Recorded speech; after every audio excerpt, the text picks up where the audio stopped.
Welcome to Storytales. Please like this video and subscribe to Storytales. I hope you enjoy the story. Let's begin. Kevin Mallory wiped sawdust from his hands as he turned off the table saw. The workshop fell silent except for the distant hum of traffic on College Avenue. He checked his watch. 6:30 p.m. Time to head home. The drive through Fort Collins took 15 minutes. Kevin pulled into the driveway of their modest two-story house, noting Nancy's car already there. Good. Maybe tonight they could talk. He found Nancy in the kitchen, standing at the island with her back to him. She wore a crisp white blouse and dark slacks, her real estate uniform. Her blonde hair was pulled back in a perfect bun. "How was work?" Kevin asked, hanging his keys on the hook by the door. Nancy didn't turn around. "Fine. Sell anything today?" "No." Kevin waited for more. Nancy used to tell him about difficult clients, about houses that wouldn't show well, about other agents who cut corners. Now she gave him nothing. "Where's Cassidy?" "Upstairs." "Homework." Kevin nodded and headed toward the stairs.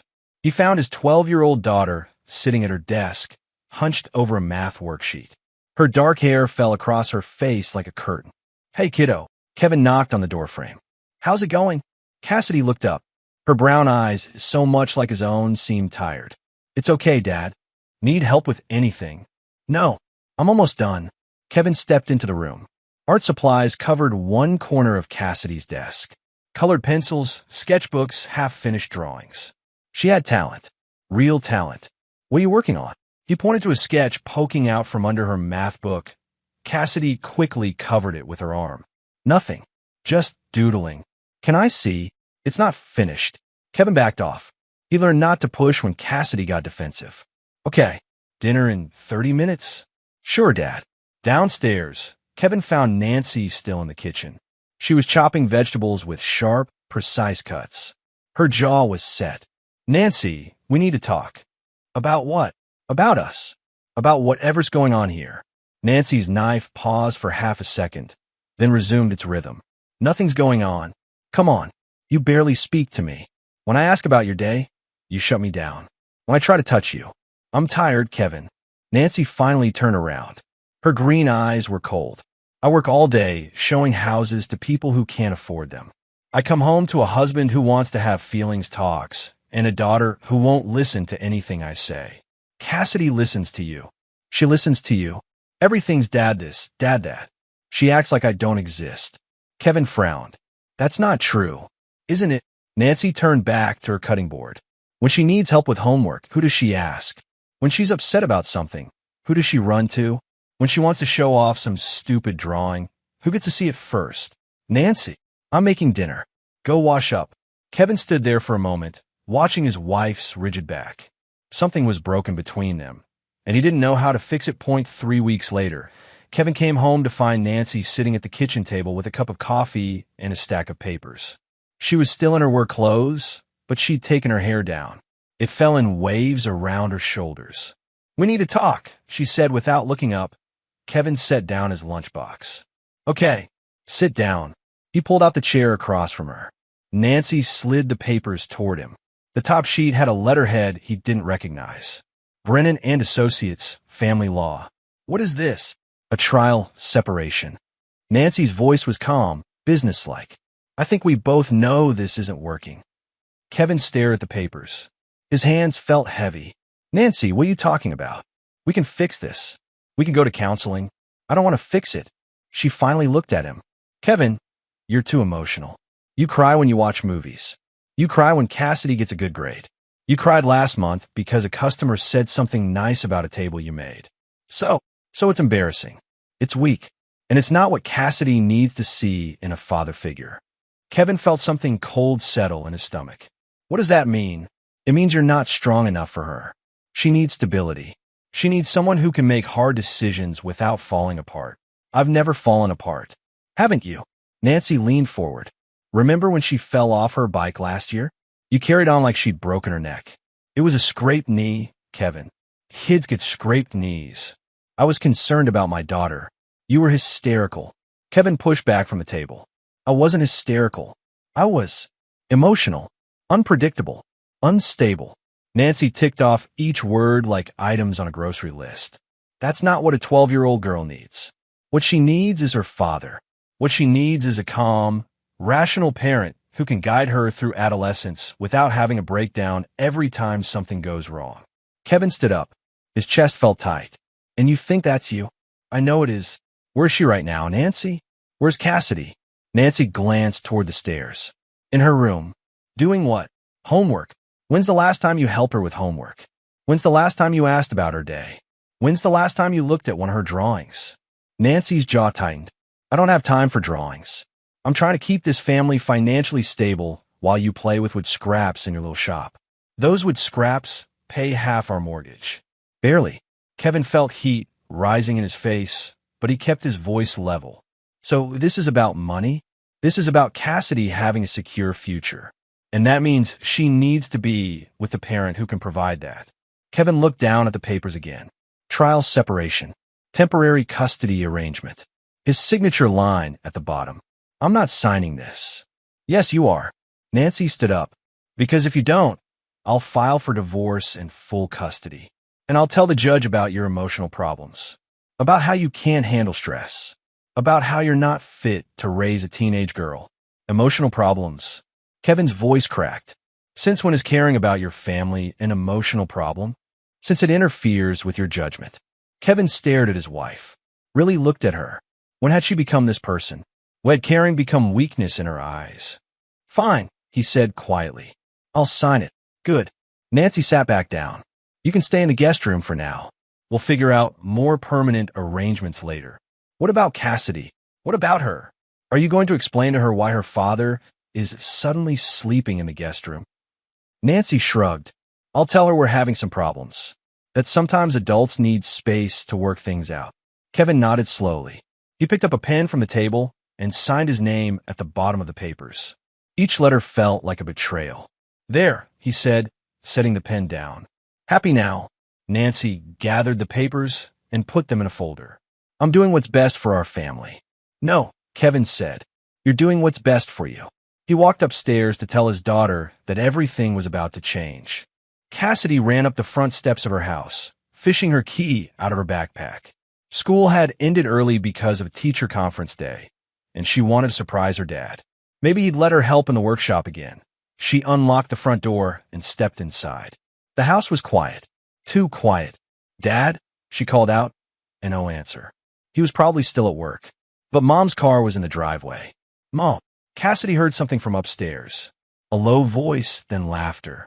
Her mom's laughter, but different somehow. Softer. She climbed the stairs quietly, not sure why she was being quiet. The sounds were coming from her parents' bedroom. The door was slightly open. Cassidy approached slowly. Through the crack in the door, she could see her mother sitting on the edge of the bed. But she wasn't alone. The man Cassidy didn't recognize stood near the window. He was tall, with graying hair and broad shoulders. He wore jeans and a flannel shirt. He was saying something to her mother, and Nancy was laughing again. Then the man leaned down and kissed her. Cassidy jerked backward, her heart hammering. She wanted to run, but her feet wouldn't move. She watched as her mother kissed the strange man back, her arms wrapping around his neck. This was wrong. This was so wrong. Cassidy must have made a sound because suddenly her mother's head snapped toward the door. Their eyes met through the crack. Cassidy! Nancy's voice was sharp. The bedroom door flew open. Nancy stood there, her hair messed up, her lipstick smeared. Behind her, the man was straightening his shirt. What are you doing home? Nancy demanded. School ended early. Cassidy's voice came out as a whisper. Nancy glanced back at the man, then stepped out into the hallway and closed the door behind her. Cassidy, I need you to listen to me very carefully. Cassidy stared at her mother. Nancy's face was flushed, her eyes bright, with something Cassidy couldn't identify. Anger? Fear? You didn't see anything. Do you understand me? But Mom, nothing. Nancy grabbed Cassidy's shoulders. Her fingers dug in hard enough to hurt. You came home, the house was empty, and you went to your room to do homework. I don't understand. You don't need to understand. You just need to keep your mouth shut. Cassidy tried to pull away, but Nancy's grip tightened. Mom, you're hurting me. Listen to me. Nancy's voice dropped to a whisper. If you say one word about this to your father, I will make sure you're taken away from him forever. Do you understand me? Forever. You'll never see him again." Cassidy's eyes filled with tears. "Why would you?" Nancy's hand shot out and slapped Cassidy across the face. The sound echoed in the hallway. Cassidy gasped, her hand flying to her cheek. It stung. It really stung. "Because your father is weak," Nancy hissed. "He's emotional and unstable, and no judge in their right mind would give him custody of a child. So if you want to keep living with him, you'll forget what you saw here today." Cassidy nodded quickly, tears streaming down her face. "Good." Nancy smoothed down her hair. "Now go to your room and stay there until dinner." Cassidy ran down the hall to her bedroom and slammed the door. She threw herself on her bed and buried her face in her pillow. She didn't understand what had just happened, but she knew her world had just changed forever. 2 months into the trial separation, Kevin received a call at work from a lawyer's office. "Mr. Mallory? This is Janet Brennan from Brennan and Associates. I represent your wife in your custody matter." Kevin set down his chisel. "Custody matter?" "Yes, sir. We're filing for divorce on behalf of Mrs. Byrne Mallory, along with a petition for sole custody of your daughter Cassidy." Kevin felt the world tilt. "Sole custody?" "That's correct. We'll be serving you with papers this afternoon. You'll want to retain counsel." The line went dead. Kevin stared at his phone. Nancy was filing for divorce, and she wanted to take Cassidy away from him completely. He closed the shop early and drove home. Nancy's car wasn't in the driveway, but Cassidy was sitting on the front steps with her backpack. "Hey, kiddo, how was school?" "Okay." Cassidy's voice was smaller than usual. She'd been quiet ever since the separation started. Kevin assumed she was adjusting to the new living arrangement. "Where's your mom?" "Don't know. She said she had meetings." They went inside together. Kevin made grilled cheese sandwiches while Cassidy did homework at the kitchen table. She kept glancing up at him with worried eyes. "Dad, yeah, are you and Mom getting divorced?" Kevin's hands stilled on the spatula. "Why do you ask?" "Kids at school. They said when parents separate, they usually get divorced." Kevin turned around. Cassidy was staring down at her math book, but he could see the tension in her shoulders. "Maybe," he said honestly. "Would that scare you?" Cassidy nodded. "What would scare you about it? Where would I live?" Kevin sat down across from her. "You'd live with me. Nothing's going to change that." Cassidy looked up. "Promise?" "I promise." But even as he said it, Kevin knew he might not be able to keep that promise. At 4 o'clock, a sheriff's deputy knocked on the door. Kevin signed for the papers and waited until the deputy left before opening the envelope. Petition for dissolution of marriage. Petition for sole legal and physical custody. Motion for temporary restraining order. Kevin read through the documents with growing disbelief. According to Nancy's petition, he was emotionally unstable. He had frequent emotional outbursts that frightened the minor child. He was unable to provide a stable home environment due to his unpredictable behavior. The restraining order requested that he be limited to supervised visits with Cassidy until a custody evaluation could be completed. Kevin sank into a chair. Nancy was trying to paint him as an unfit father. She was using his emotions as love for his daughter as evidence against him. His phone buzzed. A text from Nancy. "Got the papers? You should have signed the separation agreement when you had the chance." Kevin deleted the message without responding. Within a week of being served, Kevin started noticing the looks. At the grocery store, the bank, the coffee shop where he grabbed his morning coffee. People would see him coming and suddenly find something else to occupy their attention. His phone rang during lunch. "Tom Patterson, I own a restaurant downtown." "Kevin, I'm calling about the bar installation." "Yeah, I've got the wood picked out. Should be able to start Monday." Silence on the other end. "Tom, look, Kevin, I'm going to have to cancel." "I'm sorry. Cancel? Why? I can't do business with you right now." "What are you talking about?" "I heard about the custody thing. About the issues you're having." Kevin set down his sandwich. "What issues?" "Look, I don't want to get involved in your personal business, but I can't have someone unstable working in my restaurant. I've got customers to think about." "Unstable? Tom, where are you getting this?" But Tom had already hung up. Kevin stared at his phone. He pulled up Nancy's Facebook page. She'd changed her last name back to Byrne. Her latest post was a photo of her and Cassidy at dinner. The caption read, "Enjoying some quiet time with my daughter. Sometimes you have to protect the people you love most." The comments were full of support. Friends asking if she was okay, offering help if she needed anything. Someone had written, "Stay strong. You're doing the right thing." Kevin scrolled through Nancy's recent posts. She'd been subtle, but the message was clear. Poor Nancy, dealing with a difficult situation. Brave Nancy, protecting her daughter. Nancy, the victim. His phone rang again. This time it was Bill Henderson, who'd commissioned a dining room set. "Kevin, I need to talk to you about the furniture order."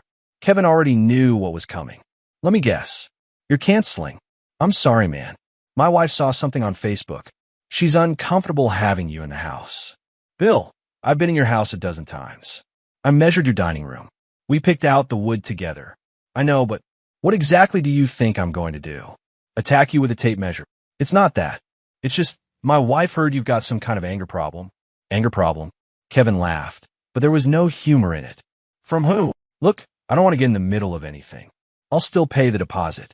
Consider it a cancellation fee." Kevin hung up and immediately called another client. Same story. And another. Same story. Nancy was destroying his reputation one whisper at a time. She was using her real estate connections, her social media presence, her carefully crafted image as the concerned mother to turn the entire town against him. By Friday, Kevin had lost 4 jobs. His income for the next 2 months had evaporated. He sat in his empty workshop that evening, staring at the half-finished dining room table that Bill Henderson would never pick up. His phone buzzed, got a text from an unknown number. "This is Nolan Ridge, Nancy's friend.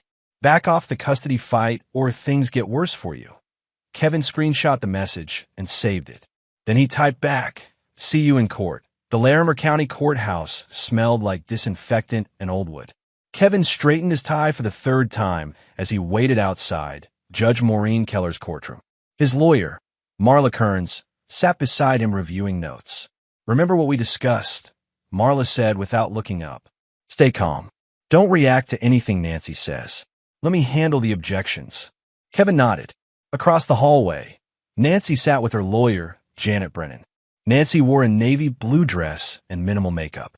She looked professional, composed, sympathetic, like a concerned mother. "All rise." Judge Keller entered the courtroom. She was a small woman in her 50s with sharp eyes and graying brown hair, pulled back in a practical bun. Kevin had researched her online. 15 years on the bench. Known for being tough, but fair. "Be seated," Judge Keller said. "This is a hearing on the motion for temporary custody in the matter of Byrne versus Mallory. Ms. Brennan, you may call your first witness." "Thank you, Your Honor." The petitioner calls Nancy Byrne. Nancy walked to the witness stand with perfect posture.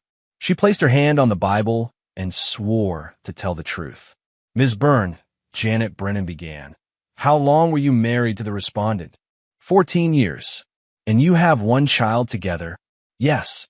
"Cassidy." "She's 12. Can you describe the respondent's behavior during your marriage?" Nancy folded her hands in her lap. "Kevin has always been very emotional. At first, I thought it was sweet. He cried during movies, at weddings, when Cassidy took her first steps. But as time went on, his emotional reactions became more intense and more frequent." "Can you give the court an example?" "Last year, Cassidy fell off her bicycle. She scraped her knee, a minor injury. But Kevin completely panicked. He was crying and shaking as he carried her inside. I had to take over because he couldn't function." Kevin felt his jaw clench. Marla put a warning hand on his arm. "Were there other incidents?" "Many. He cried when customers complimented his work. He cried when Cassidy got a good grade. He cried during parent-teacher conferences. It was embarrassing and concerning." "How did this behavior affect your daughter?" Nancy's voice softened. "Cassidy started walking on eggshells around her father. She was afraid to tell him about problems at school because she didn't want him to get upset. She couldn't handle his emotional intensity." "Did you discuss this with the respondent?" "I tried, but Kevin became defensive. He said I was being unsupportive. He accused me of not caring about our family because I didn't cry as much as he did." Kevin bit his tongue. "That wasn't what happened. Not even close." "Ms. Byrne, in your opinion, Is a respondent fit to have custody of your daughter? Nancy's eyes filled with tears. She dabbed at them with a tissue. I love Kevin, but I don't think he's emotionally stable enough to raise a teenage girl on his own. Cassidy needs consistency. She needs a parent who can make rational decisions without breaking down. Thank you. No further questions. Judge Keller looked at Marla. Cross-examination. Yes, Your Honor. Marla stood up. Ms. Byrne, you testify that you've been married for 14 years. That's correct. During those 14 years, was your husband ever physically abusive toward you or your daughter? No. Did he ever threaten you or your daughter? No. Has he ever been arrested? No. Has he ever been hospitalized for mental health issues? No. Has he ever missed work due to these emotional problems you've described? Nancy hesitated. Not that I'm aware of. In fact, Mr. Mallory runs a successful business, doesn't he? He has a woodworking shop. A successful woodworking shop. He's been supporting your family for over a decade with his business, hasn't he? We both work. But his income has been substantial enough to help pay for your home, your daughter's expenses, your lifestyle? Yes. Ms. Byrne, you mentioned that your daughter couldn't handle her father's emotional intensity. Can you point to any specific instance where Cassidy told you she was afraid of her father? Another hesitation. She didn't use those words exactly. What words did she use? She just seemed anxious around him sometimes. Anxious how? Objection. Janet Brennan called out. Calls for speculation. Sustained. Judge Keller said. Marla nodded. Ms. Byrne, during your 14-year marriage, who primarily cared for Cassidy when she was sick? We both did. Who helped her with homework? Both of us. Who attended her school events? Both of us. Who tucked her in at night? Nancy's composed mask slipped slightly. Kevin usually did that. Who did Cassidy go to when she had nightmares? Kevin. Who taught her to ride a bike? Kevin. Who encouraged her artistic interests? We both. Nancy stopped. Kevin did. Thank you. No further questions. Judge Keller looked at Nancy. You may step down. Ms. Brennan, do you have any other witnesses? No, Your Honor. We'd like to call Cassidy Mallory. Kevin's stomach dropped. They were going to make his daughter testify that a bailiff brought Cassidy into the courtroom. She looked tiny in the witness chair. She wore a simple blue dress, and her hair was pulled back in a ponytail. Her eyes found Kevin's for a moment before looking away. Hi, Cassidy, Janet Brennan said gently. I know this is scary, but I just want to ask you a few questions, okay? Cassidy nodded. Do you live with your mom or your dad right now? Both. Dad sleeps in the guest room. How do you feel about that arrangement? Cassidy's eyes went to the floor. I don't like it. Why don't you like it? Because they don't talk to each other anymore. Cassidy, has your father ever scared you? Cassidy looked up sharply. No. Have you ever seen him get very upset about small things? Cassidy glanced at her mother, then back at Janet Brennan. Sometimes he gets sad. Sad about what? Different things. Movies. When people are mean to each other. Does it worry you when he gets sad? Another glance at Nancy. Sometimes. Would you feel safer living with your mother? Cassidy's hands were clenched in her lap. I want to live with both of them. But if you had to choose. Objection, Marla called out. Leading the witness. Sustained, Judge Keller said. Rephrase the question. Cassidy, who takes better care of you? Your mom or your dad? Cassidy looked confused. They both take care of me. Who makes you feel safer? Cassidy's eyes filled with tears. She looked at Kevin, then at Nancy, then down at her hands. I don't want to answer that. Cassidy, I said I don't want to answer that. Judge Keller leaned forward. That's enough. The witness is excused. Cassidy practically ran from the witness stand. A bailiff escorted her out of the courtroom. Judge Keller looked at both lawyers. I'm calling a recess. We'll reconvene in 2 weeks for the respondent's case. In the meantime, the current arrangement will continue. Mr. Mallory may remain in the family home, and both parents will continue to have access to the child. Kevin felt a small surge of relief. At least he wouldn't lose Cassidy today. As they left the courtroom, Kevin caught up to Cassidy in the hallway. She was sitting on a bench with tears streaming down her face. Hey, kiddo. He sat down beside her. You okay? Cassidy threw her arms around him. I hate this, Dad. I hate all of it. Kevin held her tight. I know. I hate it too. Why can't things go back to the way they were? Kevin closed his eyes. I don't know, sweetheart. I don't know. 3 days after the hearing, Kevin found Cleo in the break room at Fort Collins Medical Center. His older sister was still in her scrubs, eating a sandwich and scrolling through her phone. She looked up when he knocked on the doorframe. Well, look what the cat dragged in. Cleo stood and hugged him. How are you holding up? I've been better. Cleo studied his face. You look like hell. Thanks. That's what I was going for. Sit down.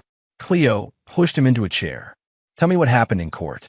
Kevin filled her in on Nancy's testimony, on Cassidy's obvious discomfort, on the judge's decision to continue the current arrangement. So Nancy's painting you as an unstable mess. Pretty much.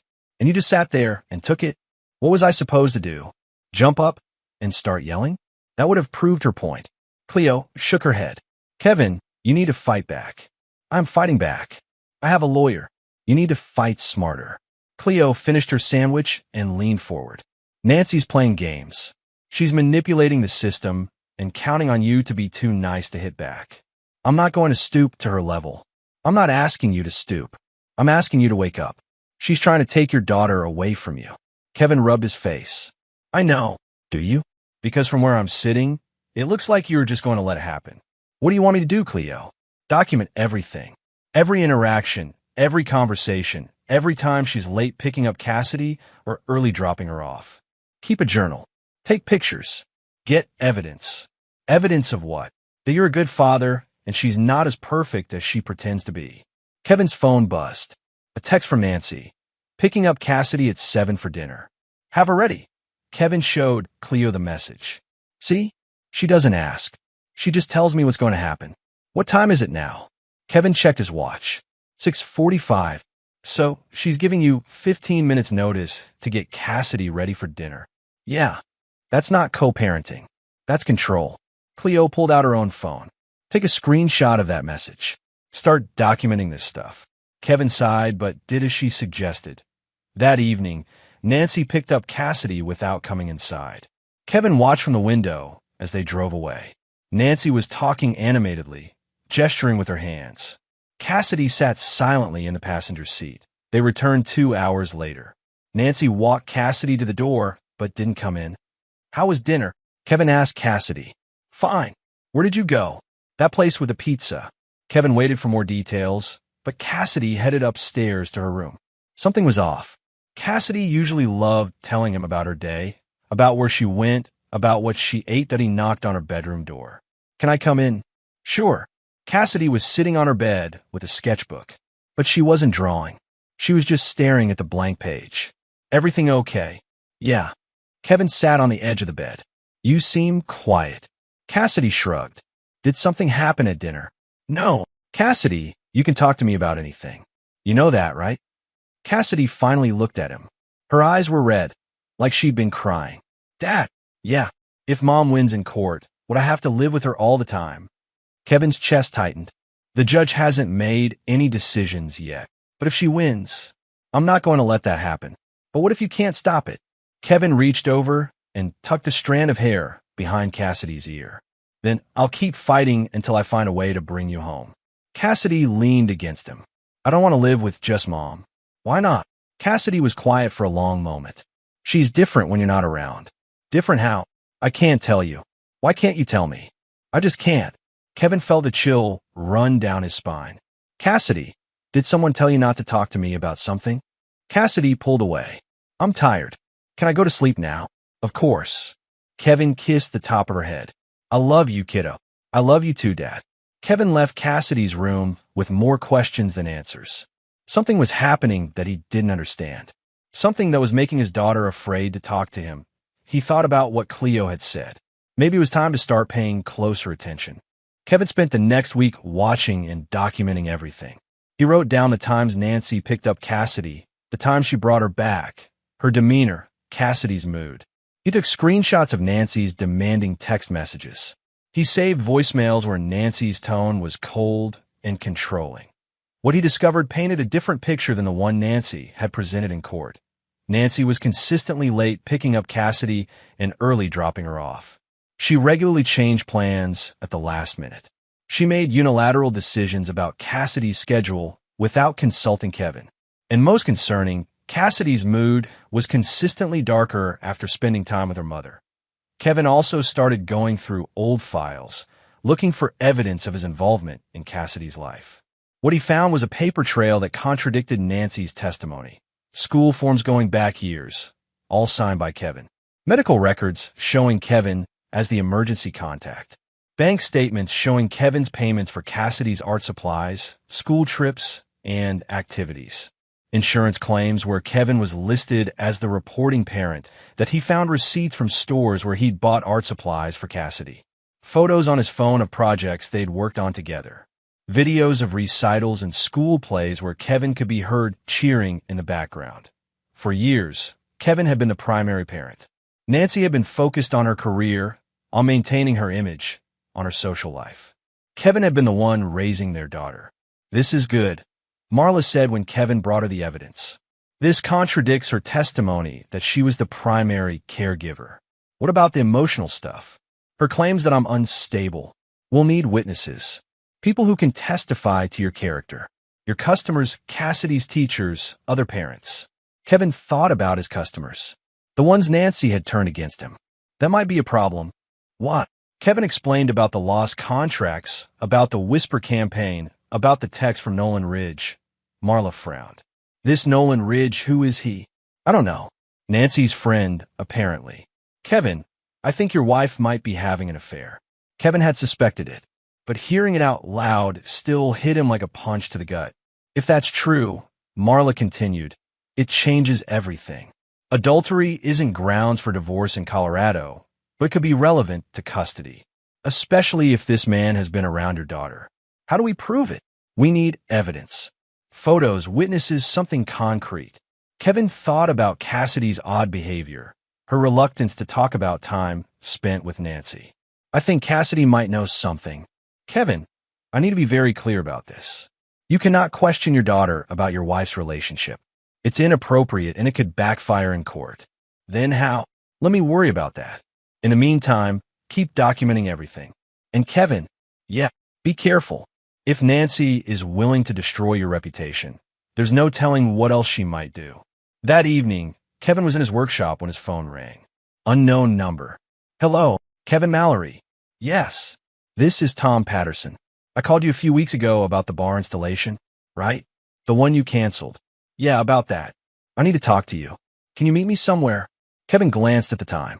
8 p.m. "Where?" "Starbucks on College. The one by the mall. I'll be there in 20 minutes. Kevin found Tom sitting in a corner booth, looking uncomfortable. Tom was in his 50s, with thinning hair and tired eyes. He owned a small restaurant that specialized in comfort food. "Thanks for coming," Tom said as Kevin sat down. "What's this about?" Tom looked around the coffee shop, then leaned forward. "The reason I canceled your job, it wasn't because I thought you were unstable." "Then what?" "Because someone pressured me to cancel." Kevin felt his pulse quicken. "Who?" "A guy named Nolan Ridge. He owns Ridge Construction. Big operation, lots of commercial contract around town." "What did he say to you?" "He said if I hired you, I'd have trouble getting permits for my kitchen renovation. Said the city might find code violations during inspection. That kind of thing." Kevin stared at Tom. "He threatened you." "Not in so many words. But the message was clear." "Why are you telling me this now?" Tom shifted in his seat. "Because it's been eating at me. And because I saw your little girl at the school pickup yesterday. She looked sad. Real sad." Kevin's chest tightened. "What do you want me to do about it?" "Nothing. I just wanted you to know the truth. And if anyone asks, I'll tell them what really happened." Tom stood up. "For what it's worth, I don't think you're unstable. My wife and I, we got 3 kids. Sometimes they make us cry too." After Tom left, Kevin sat in his car and called Cleo. "I've got evidence that Nancy's boyfriend has been threatening my customers." "Nancy has a boyfriend?" "That's what it looks like. Guy named Nolan Ridge." "Jesus, Kevin, this is bigger than just a custody dispute." "I know. You need to tell your lawyer about this." Tonight, Kevin was about to respond when he saw a familiar car pull into the parking lot. Nancy's white sedan. She parked 3 spaces away from him. Kevin slumped down in his seat and watched as Nancy got out of her car. She was wearing jeans and a sweater casual clothes. not her usual professional attire. She looked around the parking lot, then walked into the Starbucks. About a minute later, she came back out with a tall man in a flannel shirt. The same man Kevin had seen that day at the courthouse. Nolan Ridge. They stood by Nancy's car talking in low voices. Nolan put his arms around Nancy's waist. She leaned into him. Kevin grabbed his phone and started recording. Nancy and Nolan talked for a few more minutes, then kissed goodbye. Nolan got into a black pickup truck and drove away. Nancy got back in her car and left in the opposite direction. Kevin stopped recording and called Marla. I just got video of Nancy with her boyfriend. Send it to me right now. Becky Slater had been a middle school counselor for 8 years. She'd seen it all: kids dealing with divorce, abuse, neglect, bullying. She'd learned to read the signs, and Cassidy Mallory was showing signs. The 12-year-old had always been a quiet student, but lately she'd become withdrawn. Her grades were slipping. Her teachers reported that she seemed distracted, anxious. During lunch, she sat alone and picked at her food. Most concerning was the art. Cassidy had always been a talented artist, creating bright, colorful drawings full of life and movement. But her recent work was dark. Muted colors, harsh lines, figures that looked trapped or frightened. Becky decided it was time for a conversation. Hi, Cassidy. Becky smiled as the girl entered her office. Thanks for coming to see me. Cassidy sat in the chair across from Becky's desk. Am I in trouble? Not at all. I just wanted to check in with you. See how you're doing. I'm fine. Are you? Because your teachers are a little worried about you. Cassidy shrugged. How are things at home? They're okay. Becky pulled out a folder. Inside were several of Cassidy's recent art projects. I've been looking at some of your artwork. You're really talented. Thanks. Becky spread the drawings on her desk. This one particularly caught my attention. It was a charcoal drawing of a house. In one window, a small figure cowered in what looked like a closet. In another window, two larger figures faced each other, one pointing angrily at the other. Can you tell me about this picture? Cassidy stared at the drawing. It's just a house. What about the person in the closet? Sometimes people need quiet places. Are you someone who needs quiet places? Cassidy nodded. When do you need quiet places? When people are yelling. Becky leaned forward slightly. Do people yell at your house? Cassidy's hands twisted in her lap. Sometimes. Who yells? I can't say. Why can't you say? Because I'll get in trouble. Becky felt a familiar chill. Cassidy, has someone told you not to talk about what happens at home? Cassidy looked up sharply. I have to go. I'll be late for class. Cassidy, wait. But the girl was already out of her chair and heading for the door. If you ever want to talk, Becky called after her, my door is always open. Cassidy paused at the door. Ms. Slater, yes. If someone told you a secret and you told other people, could it hurt someone you love? Becky's heart broke a little. Honey, some secrets are meant to be told, especially if they're hurting you or someone else. Cassidy considered this. What if the person who told you the secret said bad things would happen if you told? Then that person was wrong. Adults who care about you want you to be safe and happy. They don't make threats. Cassidy nodded slowly and left. Becky stared at the artwork spread across her desk. As a mandated reporter, she was required to report suspected abuse or neglect. But she needed more than just dark drawings and a nervous child. She needed Cassidy to trust her enough to tell the truth. 2 days later, Cassidy came to Becky's office during lunch. Ms. Slater, can I ask you something? Of course. If a kid saw something bad and they told a grown-up, what would happen? That depends on what they saw. Something that would make their parents get divorced. Becky set down her pen. Cassidy, are you talking about yourself? Cassidy sat down in the chair across from Becky's desk. Maybe. What did you see? My mom with a man who isn't my dad. Becky nodded. That must have been confusing. She said if I told my dad, I'd never see him again. Who said that? My mom. Did she say anything else? Cassidy rolled up her sleeve. There was a faint yellow bruise on her forearm. She got mad when I saw them. Becky's training kicked in. Cassidy, I need to ask you some questions, and I need you to be completely honest with me. Can you do that? Cassidy nodded. Has your mother hit you before? Just that once. Has anyone else hurt you? No. Are you afraid to go home? Sometimes. Are you afraid of your father? No. Never. Are you afraid of your mother? Cassidy hesitated. Sometimes.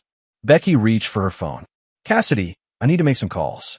But I want you to know that you did the right thing by telling me. Is my dad going to be okay? I'm going to do everything I can to make sure you and your dad are both okay. Marla Kearns spread the evidence across the conference table in her office. Photos, documents, text message screenshots, bank records, school forms, and Kevin's video of Nancy with Nolan Ridge. This is good, she said. This is very good. Kevin sat across from her, feeling cautiously optimistic for the first time in months. You think we have a chance? I think we have more than a chance. Nancy's entire case is based on the premise that she's the stable, responsible parent and you're the emotional wreck.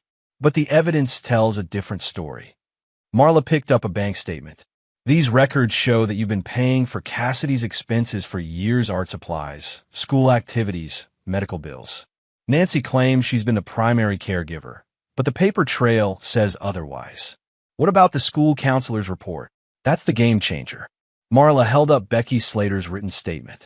A mandated reporter filed a formal complaint alleging that Nancy physically abused Cassidy and threatened her to keep quiet about the affair. That's not the behavior of a stable parent. Kevin felt a mix of relief and rage. Relief that someone believed him. Rage that Nancy had hurt their daughter. The video of Nancy with Ridge confirms the affair, Marla continued. And we have testimony from Tom Patterson that Ridge was using his business connections to sabotage your income. This isn't just adultery, it's a coordinated effort to destroy your life. So what happens now? Now we go to court and present our case. But Kevin, I need to prepare you for what's going to happen in there. What do you mean? Nancy's lawyer is going to come at you hard. She's going to try to make you lose your temper, break down, prove that you're as unstable as they claim. You have to stay calm no matter what she says. I can do that. Can you? Because she's going to attack your character, your parenting, your masculinity. She's going to try to humiliate you in front of the judge. Kevin thought about everything Nancy had put him through. The lies, the manipulation, the attempt to turn his daughter against him. I can handle it. Good. Because this is our one shot. If we lose this hearing, Nancy gets custody and you get supervised visits. If we win, you get Cassidy back. Marla leaned forward. There's something else. The judge has agreed to interview Cassidy in chambers. No lawyers, no parents. Just the judge and Cassidy. Is that good or bad? It depends on whether Cassidy is willing to tell the truth about what's been happening. That evening, Kevin found Cassidy in her room working on a drawing. This one was different from her recent dark artwork. It showed a man and a girl working together in what looked like a workshop. Both figures were smiling. That's a nice picture, Kevin said. It's you and me in your shop. Kevin sat on the edge of her bed. Cassidy, I need to tell you something. We're going back to court next week. Cassidy's pencil stopped moving. Do I have to testify again? The judge wants to talk to you privately. Just you and her. What am I supposed to say? Kevin chose his words carefully. Just tell the truth. Whatever question she asks, just be honest. What if the truth hurts someone? The truth doesn't hurt good people, kiddo. It only hurts people who are doing bad things. Cassidy nodded slowly. Dad, yeah, are you going to win? Kevin wanted to promise her that everything would be okay, but he learned not to make promises he couldn't keep. I'm going to fight as hard as I can to make sure we stay together. What if it's not hard enough? Kevin pulled Cassidy into a hug. Then I'll keep fighting until it is. The courtroom was packed. Kevin sat next to Marla, trying to keep his breathing steady. Across the aisle, Nancy looked confident in a charcoal gray suit. Nolan Ridge sat in the gallery behind her, despite Kevin's lawyer's motion to exclude him. Judge Keller entered and everyone rose. This is the final hearing on custody in the matter of Byrne versus Mallory, she announced. Ms. Brennan, you may call your first witness. The petitioner calls Nancy Byrne to the stand. Nancy walked to the witness box with the same composed confidence she'd shown at the first hearing. She was sworn in and took her seat.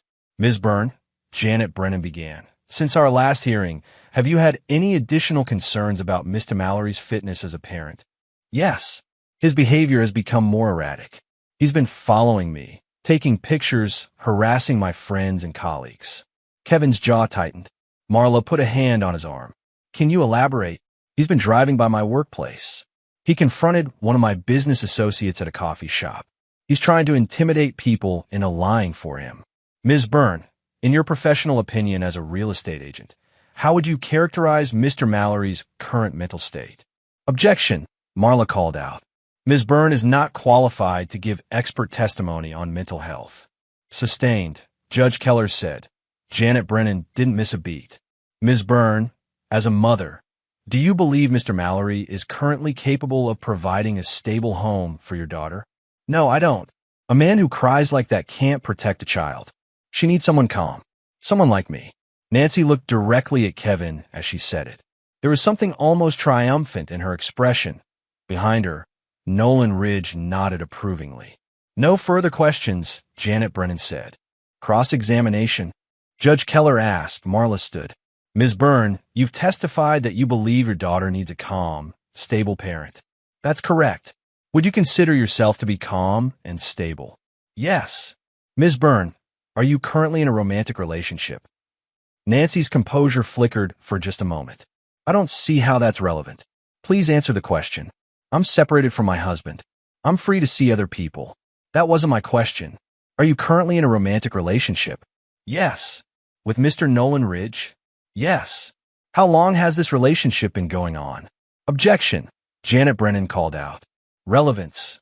Your Honor, this goes to the credibility of the witness and her claims about providing stability for the child, Marla said. I'll allow it. Please answer the question, Ms. Byrne.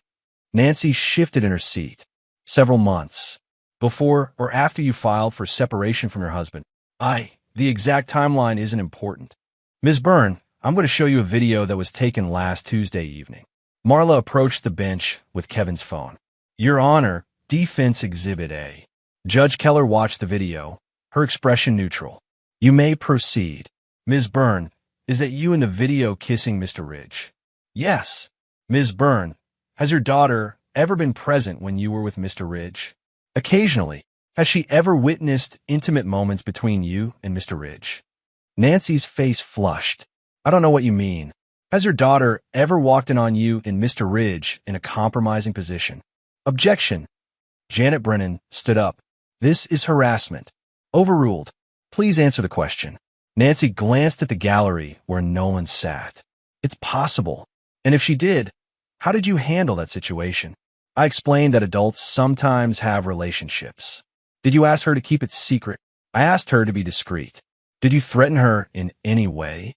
Nancy's voice rose slightly. I would never threaten my daughter. Ms. Byrne, I'm going to read you a statement from Cassidy's school counselor. Marla picked up a document. Quote, the minor child reported that her mother struck her and threatened that she would never see her father again if she disclosed what she had witnessed. End quote. Do you deny making this threat? The color drained from Nancy's face. That's not what happened. So you deny threatening your daughter. I was trying to protect her from unnecessary trauma. By hitting her, I didn't hit her. I might have grabbed her arm to get her attention, hard enough to leave a bruise. Nancy looked at her lawyer desperately. I was under a lot of stress. Ms. Byrne, you've testified that Mr. Mallory is unfit to parent because he's too emotional. But isn't it true that you physically assaulted your daughter and threatened her with the loss of her father because you couldn't control your own emotions? Objection. Janet Brennan was on her feet again. Withdrawn. No further questions. Nancy stepped down from the witness stand looking shaken. The defense calls Kevin Mallory, Marla announced. Kevin walked to the witness stand on unsteady legs. He was sworn in and took his seat, looking out at the packed courtroom. Mr. Mallory, Marla began, how long have you been Cassidy's father? 12 years. During those 12 years, have you been involved in her daily care? Every day. Can you give the court some examples? Kevin found his rhythm as he described making Cassidy's lunch every morning, helping with homework, attending school events, teaching her to ride a bike, encouraging her art. Mr. Mallory, your wife has characterized you as emotionally unstable. How do you respond to that? I respond to my daughter's emotions with emotions of my own. When she's happy, I'm happy. When she's hurt, I'm hurt. I don't think that makes me unstable. I think it makes me a father. Have you ever harmed your daughter in any way? Never. Have you ever made her afraid of you? I hope not. Mr. Mallory, do you love your daughter? Kevin's voice caught slightly. More than anything. No further questions. Janet Brennan stood for cross-examination. Mr. Mallory, you testify that you get emotional when your daughter gets emotional. Isn't it true that your emotions are often disproportionate to the situation? I don't think so. When Cassidy fell off her bike and scraped her knee, didn't you panic? I was concerned. She was bleeding. You were crying, weren't you? I might have shed a few tears. My daughter was hurt. Mr. Mallory, don't you think a 12-year-old girl needs a parent who can remain calm in a crisis? Kevin thought about Cassidy cowering in her closet while Nancy screamed at her, about the bruise on her arm, about the fear in her eyes. I think a 12-year-old girl needs a parent who will protect her from people who hurt her, he said quietly. Janet Brennan blinked, momentarily thrown off. That wasn't my question. It was my answer. Judge Keller called for a recess. During the break, Cassidy was brought into the courtroom. She looked small and nervous in a simple blue dress. Judge Keller stood. I'm going to speak with a minor child in my chambers. The courtroom will reconvene in 30 minutes. Kevin watched his daughter disappear into the judge's chambers. Everything depended on what happened in that room. 25 minutes later, Judge Keller emerged from her chambers alone. Her expression was unreadable as she took her seat. Bring the minor child back in, she instructed the bailiff. Cassidy entered the courtroom and was directed to the witness stand. She looked calmer than she had earlier, more resolved. Judge Keller leaned forward slightly. Cassidy, I want you to know that you're not in trouble. You're here to help me understand what's best for you. Do you understand? Yes, ma'am. I've just spent some time talking with you privately. Is there anything else you'd like to tell the court? Cassidy looked at her mother, then at her father, then back at the judge. Yes, she said quietly. The courtroom was completely silent. I want to tell everyone the truth. Nancy leaned forward in her chair, her face pale. What truth is that, Cassidy? Judge Keller asked gently. Cassidy took a deep breath. The truth about what really happened. She turned to face the courtroom. My mom said my dad cries too much, and that makes him weak. But my dad cries because he loves me. When I'm hurt, he's hurt. When I'm happy, he's happy. Cassidy's voice grew stronger. My mom doesn't cry when I'm hurt. She gets angry. She says I'm being dramatic or making things worse. Nancy started to stand, but her lawyer pulled her back down. My mom has a boyfriend, Cassidy continued. I saw them kissing in our house. When she caught me, she hit me and told me if I said anything, I'd never see my dad again. Cassidy slowly rolled up her sleeve. The bruise had faded, but was still visible. Then look at this, she said, holding up her arm. The courtroom erupted. Judge Keller banged her gavel for order. She told me to lie, Cassidy said, her voice carrying over the noise. Said if I didn't, no one would believe a crying man. Judge Keller banged her gavel again. Order. Nancy was whispering frantically to her lawyer. Nolan Ridge had gone pale. Cassidy, Judge Keller said, are you afraid of your father? No, never. Are you afraid of your mother? Sometimes. Where do you want to live? With my dad. Judge Keller nodded. You may step down. Cassidy left the witness stand and sat in the gallery next to Cleo, who had arrived during the recess. The court calls Becky Slater, Marla announced. Becky took the stand and testified about her mandatory report, about Cassidy's artwork, about the signs of emotional distress she'd observed. In your professional opinion, Marla asked, is Cassidy afraid of her father? Not at all. Every time she talks about her father, she lights up. She draws pictures of them together. She clearly adores him. What about her mother? Cassidy exhibits classic signs of anxiety when discussing her mother. Her artwork has become darker since the separation. She's lost weight. She's withdrawn from her peers. No further questions. Janet Brennan declined to cross-examine. The defense calls Nolan Ridge, Marla announced. Nolan looked surprised. He glanced at Nancy's lawyer, who shook her head. But the bailiff was already approaching him. I object, Janet Brennan said. Mr. Ridge is not on the witness list. Your Honor, Marla said, Mr. Ridge's relationship with the petitioner is central to this case. The defense has the right to question him. I'll allow it, Judge Keller said. Mr. Ridge, please take the stand. Nolan walked slowly to the witness box. He was a big man in his 40s with graying hair and calloused hands. He wore a suit that didn't quite fit. "Mr. Ridge," Marla began, "what is your relationship to the petitioner?" "We're friends. Friends who kiss in parking lots." Nolan's face flushed. "We're in a relationship." "How long has this relationship been going on?" "About 6 months. Before or after Ms. Byrne separated from her husband?" Nolan glanced at Nancy. "Before. So you were having an affair with a married woman?" "Objection," Janet Brennan called out. "Overruled." "Yes," Nolan said quietly. "Mr. Ridge, have you ever met Cassidy Mallory?" "A few times." "Where did these meetings take place?" "At Nancy's house." "Or restaurants?" "Was Mr. Mallory present during these meetings?" "No." "Mr. Ridge, do you own a construction company?" "Yes." "Have you ever used your business connections to interfere with Mr. Mallory's livelihood?" Nolan shifted in his seat. "I don't know what you mean. Did you threaten Tom Patterson regarding his contract with Mr. Mallory?"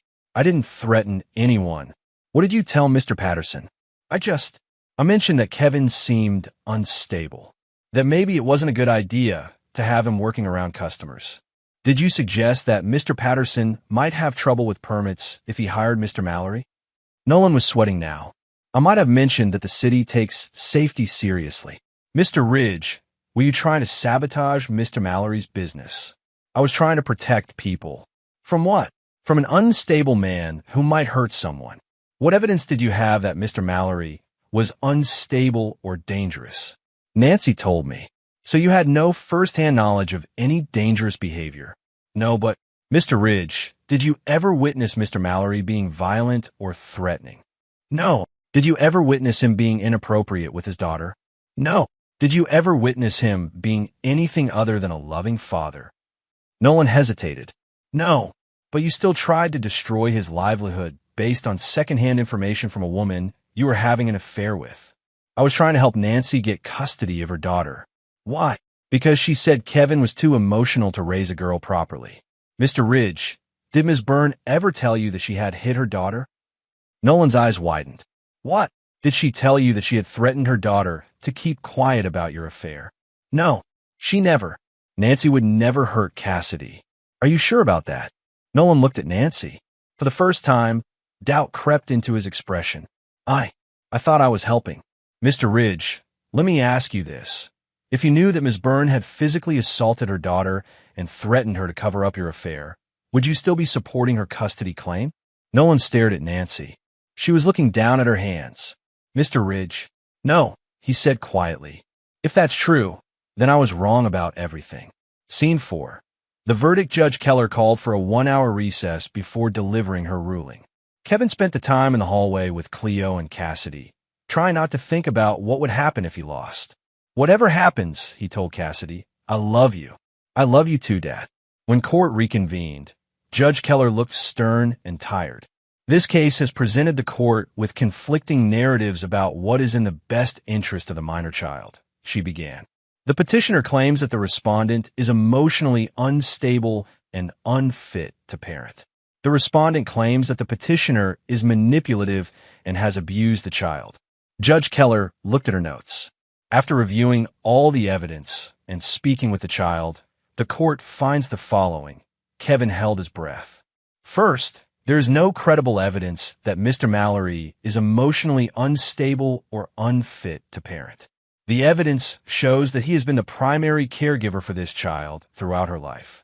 His emotional responses to his daughter's needs are appropriate and healthy. Kevin felt a surge of relief. Second, there is credible evidence that Ms. Byrne has engaged in conduct that is harmful to the child's welfare. The physical assault on the child and the threats made to silence her are serious matters that call into question Ms. Byrne's fitness as a parent. Nancy was crying now, but quietly. Third, the child has clearly expressed her preference to live with her father, and that preference appears to be based on legitimate concerns about her safety and well-being with her mother. Judge Keller looked directly at Kevin. Therefore, the court awards full legal and physical custody of Cassidy Mallory to her father, Kevin Mallory. The courtroom erupted. Kevin felt tears streaming down his face as Cleo hugged him. Behind him, he could hear Nancy sobbing. Furthermore, Judge Keller continued, raising her voice over the noise. Ms. Burns' visitation with the child will be supervised until she completes a parenting class and anger management counseling. She banged her gavel. The court is also ordering a formal investigation into the allegations of child abuse. This matter is adjourned. Kevin turned to find Cassidy running toward him. He caught her in his arms and held her tight. "We're going home, kiddo," he whispered. "We're going home."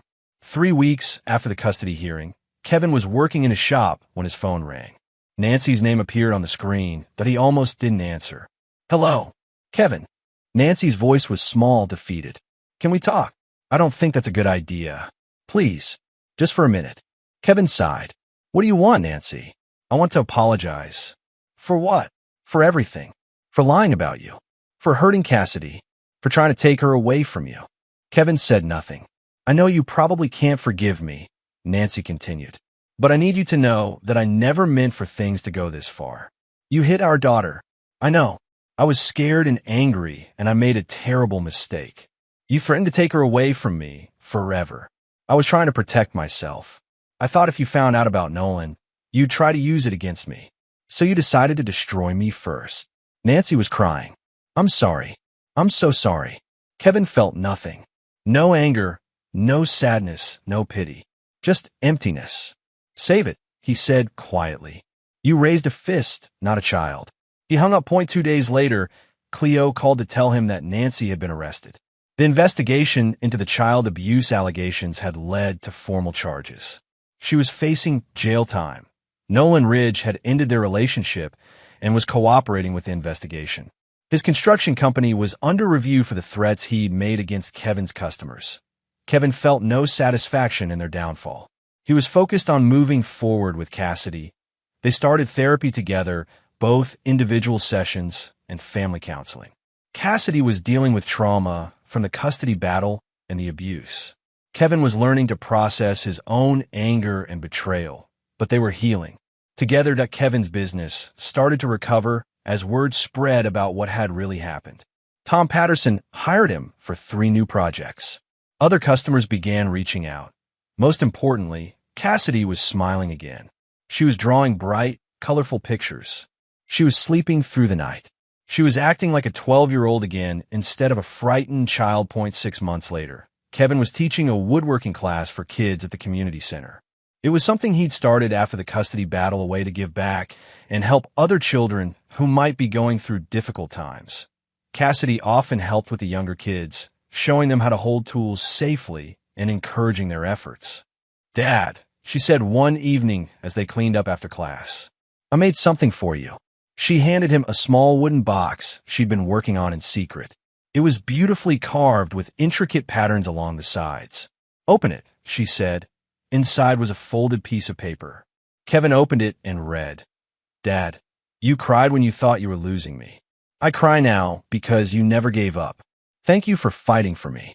Thank you for loving me enough to show your feelings. That doesn't make you weak. It makes you strong. Love, Cassidy." Kevin felt tears filling his eyes. He looked at his daughter, who was watching him with a smile. "You know what?" he said, pulling her into a hug. "I think I'm going to cry." Cassidy laughed. "Good. That means you love me more than anything in the world." That night, after Cassidy had gone to bed, Kevin sat in his workshop and thought about everything they'd been through. The lies, the manipulation, the court battles, the fear of losing his daughter. But they'd survived. They'd won, and they'd learned something important along the way. Strength isn't silence. Strength is standing your ground even when the world says you're soft. Kevin smiled and got back to work. He had a dining room table to finish and a daughter to raise.